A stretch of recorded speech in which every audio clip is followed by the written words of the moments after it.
वंदनीय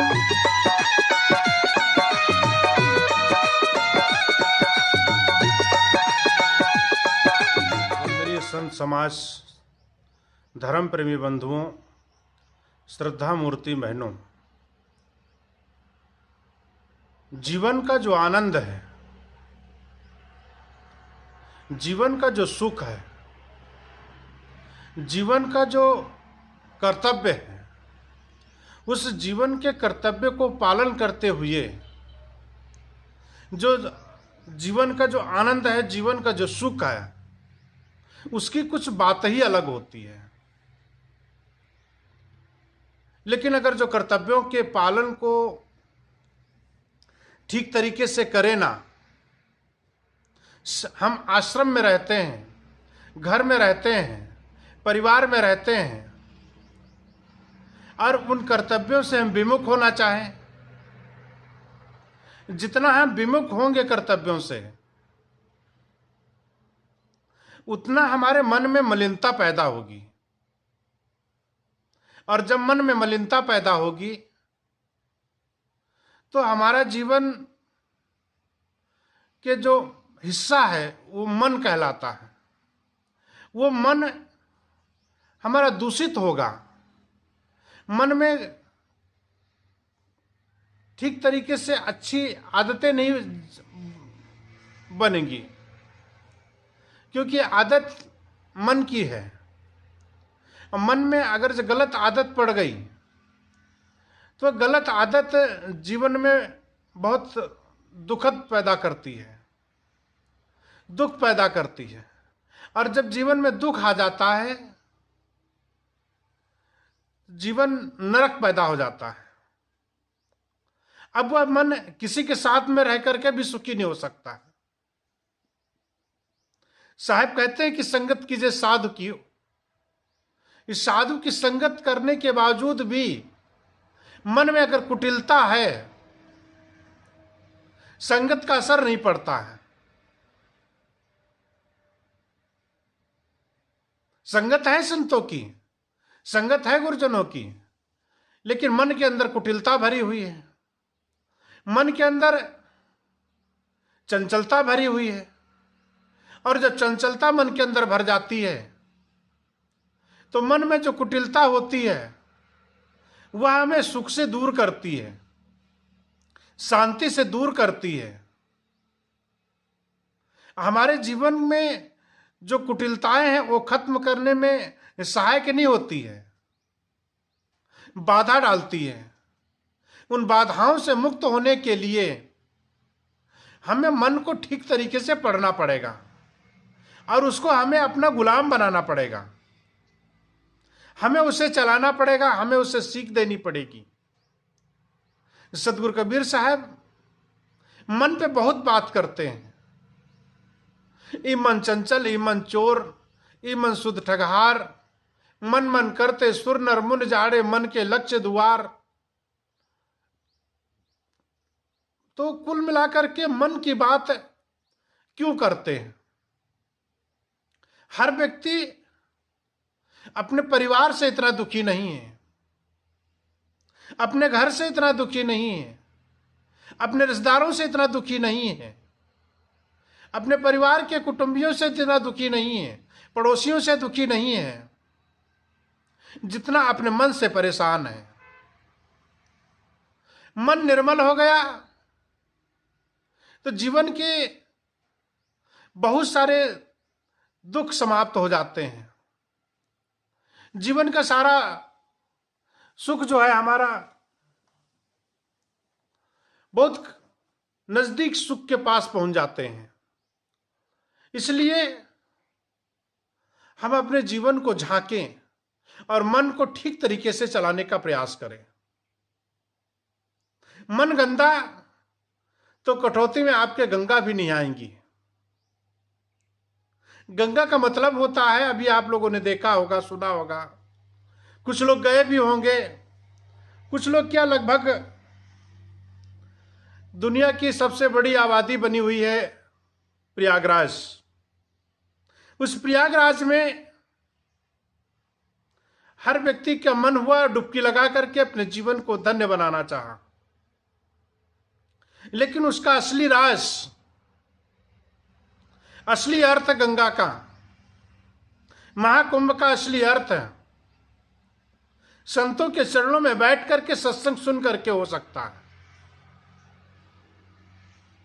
क्योंकि वहां पर संत गुरुजनों के अखाड़े भी है, और उन अखाड़ों में जाकर के गंगा और जमुना में शरीर का मैल तो धोया, लेकिन अखाड़ों में जाकर के मन का मैल कौन धोएगा?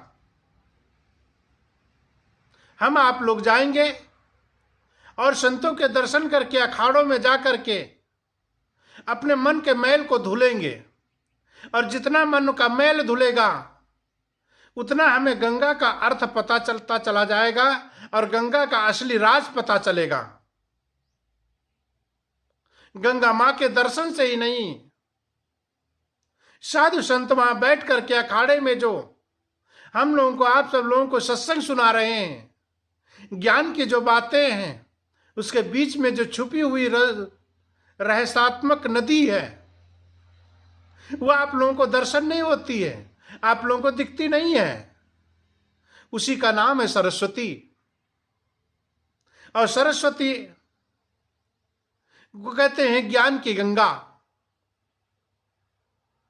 सरस्वती हर व्यक्ति के अंदर में देवी स्वरूप बैठी हुई है, उसको सिर्फ जागृत करना है। कैसे जागृत होगी? उसका मंत्र क्या है? उसको हम अंगीकार कैसे करेंगे? जीवन में हम कैसे ढालेंगे? ये ज्ञान की चर्चा, ज्ञान की बात, ज्ञान की जो सत्संग में बताई हुई वस्तुएं हैं, बातें हैं, उनको हम ठीक तरीके से जानेंगे, जान करके अपने जीवन में अनुकरण करेंगे, और जितना हम अनुकरण करेंगे उतना ही हमारे जीवन का लाभ होता चला जाएगा। इसलिए गंगा में नहाने से, गंगा में डुबकी लगाने से तन का मैल छूट सकता है, लेकिन मन का मैल सत्संग में जाने से ही छूटेगा। जितने संत गुरुजनों ने अखाड़े लगा रखे हैं, वहां पर जाने से मन का मैल धुलेगा, और जितना ही मन का मैल धुलता जाएगा उतना हमारा जीवन निर्मल होता चला जाएगा, हमारा परिवार ठीक होता चला जाएगा, समाज ठीक होता जाएगा, राष्ट्र ठीक होता चला जाएगा, देश ठीक होता चला जाएगा, और विश्व के अंदर में शांति का प्रतीक होता चला जाएगा। लेकिन ये शुरुआत कौन करेगा? दुनिया के लोग वहां पर डुबकी लगा रहे हैं। आपको डुबकी लगाना है सत्संग और ज्ञान की गंगा में, भगदड़ में नहीं जाना है। जीवन को ठीक तरीके से समझना पड़ेगा, वहां की व्यवस्थाओं को ठीक तरीके से जानना पड़ेगा। व्यवस्था को आप जान लेंगे, नियम और कानून को जान लेंगे, और वहां के ज्ञान की गंगा को आप पहचान लेंगे, आपको सरस्वती के दर्शन हो जाएंगे। सरस्वती के दर्शन करने जाते हैं, लेकिन सरस्वती कहाँ छिपी है, इसकी पहचान कौन कराएगा? इसकी पहचान कैसे होगी? इसको हम कैसे जानेंगे? ये संतों के सत्संग से मिलेगा। संतों के सत्संग में जाकर के जो सरस्वती की जो गंगा बह रही है, उसके दर्शन करना पड़ेगा। सरस्वती जीवन में अपने उत्पन्न करना पड़ेगा, सरस्वती को जागृत करना पड़ेगा, अपने ज्ञान की गंगा को बहाना पड़ेगा, अपने ज्ञान की गंगा में डुबकी लगाना पड़ेगा, अपने अंदर डुबकी लगाना पड़ेगा, अपने आप को आत्मसात करना पड़ेगा। आत्मा में लौट आओ, बाहर के दुनियावी में जीवन को मत खपाओ। अगर जो बाहर के दुनियावी में आपका जीवन चला गया, वापस लौटना बहुत मुश्किल हो जाता है। इसलिए अपने आप को मत खो। ये जीवन, ये जन्म, ये मरण, ये परिवार, वस्तुएं, व्यक्तियों का मिलना, सब चलता रहेगा। इसके जो बीच का जो जीवन है, बीच का जो समय है, अगर ठीक तरीके से ना जिएंगे तो आपको जो मिलने वाला सुख है उससे आप अछूते रह जाएंगे, आपका मन अधूरा रह जाएगा।